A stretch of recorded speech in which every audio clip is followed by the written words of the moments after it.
আসসালামু আলাইকুম প্রিয় খামারি ভাই ও বন্ধুগণ। আশা করি আপনারা সবাই ভালো আছেন। আপনারা যারা মৌসুম ভিত্তিক মানে আপনারা যারা দিন এবং মাস হিসাব করে খামার করেন, আপনাদের জন্য সমবেদনা জানাচ্ছি। এবং আপনারা অনেকেই আছেন যারা আমার মতো সারা বছর খামার করেন, আপনাদের জন্য বেস্ট অফ লাক।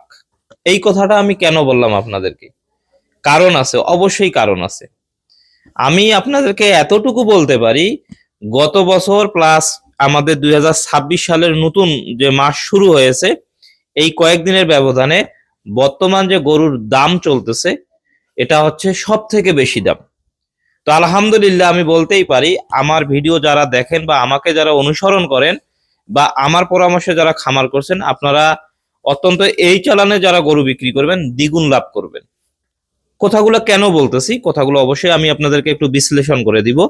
সেটা হচ্ছে যে আমরা লাস্ট 1 মাস আগে যে গরু বিক্রি করেছিলাম, সেখানে কিন্তু আমরা বড়জোর দাম পেয়েছিলাম 23,000 টাকা মন, কিংবা 24,000 টাকা। 24,000 টাকা কম পেয়েছি, 21, 22, 23 এই হাজারে আমরা কিন্তু গরু বিক্রি করছিলাম। কিন্তু এবার যে দামটা আমরা পাচ্ছি সেটা হচ্ছে যে 24, 25, 26, মোট কথা 25 থেকে 30 পর্যন্ত বিভিন্ন জায়গা ভেদে কিন্তু গরুর মাংসের প্রতি কেজি মনের দাম।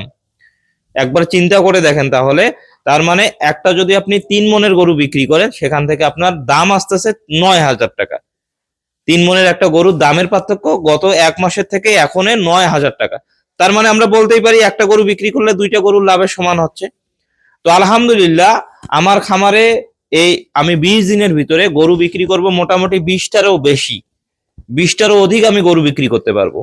তো 20টার অধিক যদি আমি গরু বিক্রি করি এবং প্রতিটা গরুতে যদি আমি 5,000 টাকা করে লাভ করি, মানে অতিরিক্ত লাভ, লাভের থেকেও লাভ, যদি 5,000 টাকা করে বেশি দামটা পাচ্ছি, তাহলে আমি আপনাদেরকে বলতেই পারি আমি কম করে হলো 1 লক্ষ টাকা ইনকাম করতে পারবো ইনশাল্লাহ। এটা হচ্ছে আমার প্ল্যানের যে ব্যাপারটা। আমি আপনাদেরকে বহুবার একটা কথা বলছিলাম, সেটা হচ্ছে যে আমরা যারা খামার করি, অনেকে হচ্ছে মৌসুম ভিত্তিক খামার করে, মানে একটু সুবিধা নিতে চায় যে শীতের সময় গরু উঠাবো, দাম পাবো না, গরুর দাম হয় না, গরু মোটা তাজা হয় না। কে বলছে আপনাকে এই কথা ভাই?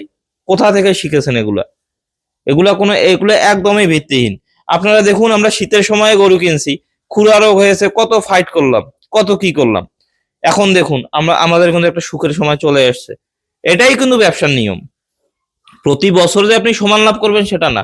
আমরা অনেক গরু বিক্রি করছি কত 22,000 টাকা মনে, হয়তোবা সেই গরুতে আমার লাভ হওয়ার কথা ছিল 20,000, কিন্তু লাভ হয়েছে 15,000। লস তো আর হয়নি। কিন্তু অনেকে এত মানে বিষয়টাকে এমন ভাবে রিপ্রেজেন্ট করে যে গরু কেনাই যাবে না। এগুলাতেই কিন্তু আমাদের ভুল। তো দেখুন, আসলে প্ল্যান ভিত্তিক খামার করতে হয়।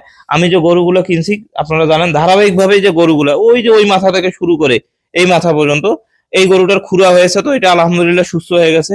পাশাপাশি এই দিকের যে শাড়িটা প্লাস ওই দিকের যে শাড়িগুলা, প্রতিটা গরুই কিন্তু আমি বিক্রি করতে পারবো। প্রতিটা গরুই কিন্তু আমি বিক্রি করতে পারবো। তো সবকিছু মিলে আলহামদুলিল্লাহ আল্লাহ আল্লাহ করতেছি যাতে এই 15-20 দিনের দামটা থাকে। দামটা থাকলেই তো একেবারে বাজিমাত করে ফেলবো ইনশাআল্লাহ। এই হচ্ছে বিষয়। আপনারা যারা গরু খামারে রাখছেন, যদি আপনাদের গরু দেখেন হৃষ্টপুষ্ট হয়ে গেছে, আপনারা গরু বিক্রি করে দেন, গরু আর রাখার দরকার নাই। এখন যেটা দাম চলতেছে একেবারেই বলতে গেলে এটা কিন্তু আপনার একেবারে সূচক, মানে একবারে টপ লেভেলে চলে গেছে দামটা। আপনারা ওখান থেকেই বিক্রি করতে পারেন, আর কিন্তু দাম বাড়ার সম্ভাবনা নাই। এটাতেই হয়তো বা কিছুদিন স্থিতিশীল থাকবে, এরপরে দাম আর একটু নামতে পারে। তবে দাম নামার আগে আপনি গরু বিক্রি করে দেন। তো সবাই ভালো থাকেন, সুস্থ থাকেন। ধন্যবাদ সবাইকে। আসসালামু আলাইকুম।